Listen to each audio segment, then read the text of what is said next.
I swear, some people wake up and just choose stupidity. It was barely 7 a.m., and the snow was still coming down in lazy flurries when Karen made the call. Her voice echoed through the cul-de-sac like a rusty kettle boiling over. There's a suspicious man loitering with a shovel. He's trespassing. That suspicious man was Andre. He had a snow shovel in one hand, a travel mug in the other, and a Bluetooth headset in his ear. And he wasn't loitering, he was clearing his elderly neighbor's driveway. For free. And he was also my little brother. Let me rewind for a second. We moved to this neighborhood 3 years ago, me, my husband Dave, and our kids. Nice place. Good schools. Mostly retirees and a few mid-career types like us. It was quiet, clean, and for the most part, the people minded their business. Except Karen. Karen lived 2 houses down. Blonde highlights that haven't been touched up since the Obama administration. Power walked in athleisure like it was a full-time job, and had a master's degree in weaponizing the HOA rulebook. She once fined a family because their Halloween pumpkins were rotting on November 2nd. Her favorite pastime? Policing who belongs and who doesn't. Which is rich, considering she moved in 2 years after we did. Andre had flown in from Chicago the night before the snowstorm. He's a trauma nurse, worked the overnight shift for 5 years straight, and was finally taking a breather. First thing he does when he gets here? Grabs a shovel and starts helping Miss Lillian, our 83-year-old neighbor whose husband passed last spring. She's got a pacemaker and a fragile hip. He wasn't doing it for show. That's just who he is. And yet, while I was making pancakes and half listening to NPR, the flashing blue lights hit our window like a slap. I looked out, and there he was, hands out, shovel on the ground, 2 cops questioning him. I ran outside in my slippers, heart pounding. Is there a problem, officers? One of them glanced at me, then at Andre. We got a call about a trespasser. He matched the description. Shoveling snow. Karen popped her head out from behind her window curtain like she was auditioning for a Hitchcock reboot. Her face? Smug. I took a deep breath and stepped forward. This man, I said, is my brother. He's visiting for the week. He's also helping our neighbor who just got out of the hospital. And unless we've made being helpful while black illegal, I'd suggest we wrap this up. The younger cop looked uncomfortable. The older one just nodded, thanked us for our time, and they both left. Andre didn't say a word. He just picked up the shovel, walked back to Miss Lillian's driveway, and kept working like nothing happened. But inside, I was boiling. I knew Karen would pull this kind of stunt eventually. She always had her eye on us. On everyone, really, but especially on us. She never liked that we painted our shutters navy blue instead of approved beige. She reported Dave for putting up string lights that violated the aesthetic guidelines. But this calling 911 over someone shoveling snow? That crossed a line. So I got to work. I didn't confront her.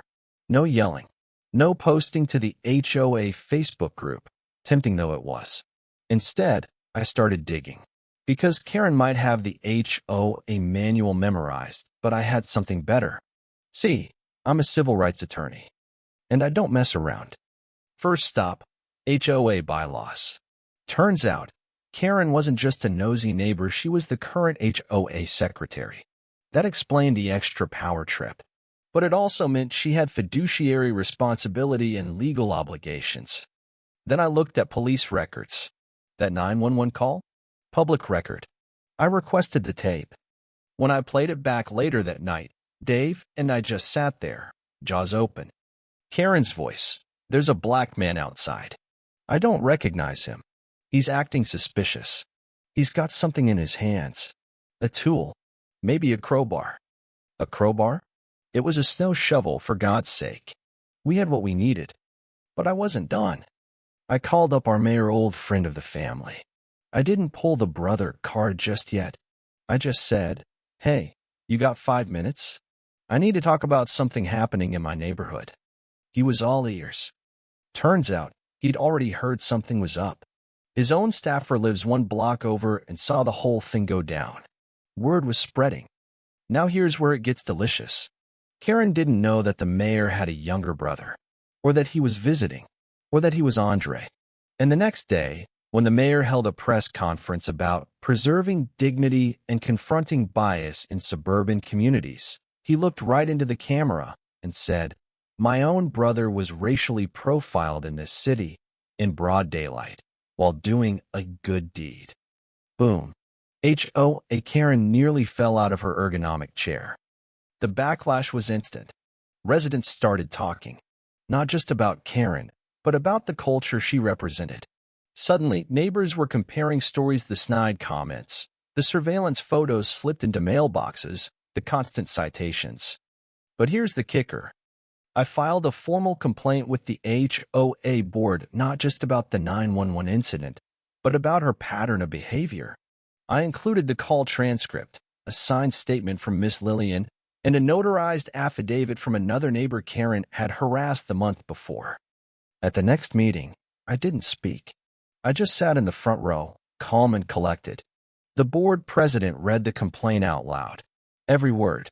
Karen turned beet red, tried to interrupt, got shut down. Then the vote happened. Karen was removed from her position, effective immediately, and she lost her ability to serve in any HOA office for the next 5 years. That wasn't the end of it. The police department reached out to Andre, apologized, offered a formal written statement. It was clear they didn't want this escalating. Andre, being the class act that he is, declined to press charges, but he did agree to participate in a city-sponsored diversity training initiative for first responders.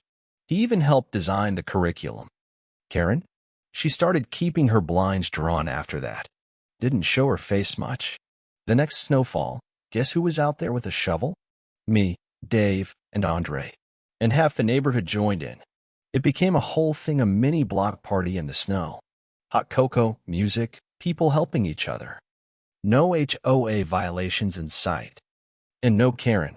People sometimes ask if we forgave her. I'll say this, we moved on. But we didn't forget. Because here's the thing, calling 911 on someone just because you don't like how they look? That's not just rude. It's dangerous. And when people don't get held accountable, it festers. But this time, the story didn't end with silence. It ended with community, with change, and with one very red-faced Karen learning you don't mess with someone shoveling snow, especially when he's the mayor's brother. So what do you think was the outcome, fair? Or did Karen get off easy? Thanks for sticking with me through the whole story. If you've got ideas for another twisty HOA showdown, I'd love to hear him drop a comment. And hey, if you like stories where karma shows up right on time, hit that subscribe button on my YouTube channel so you don't miss the next one.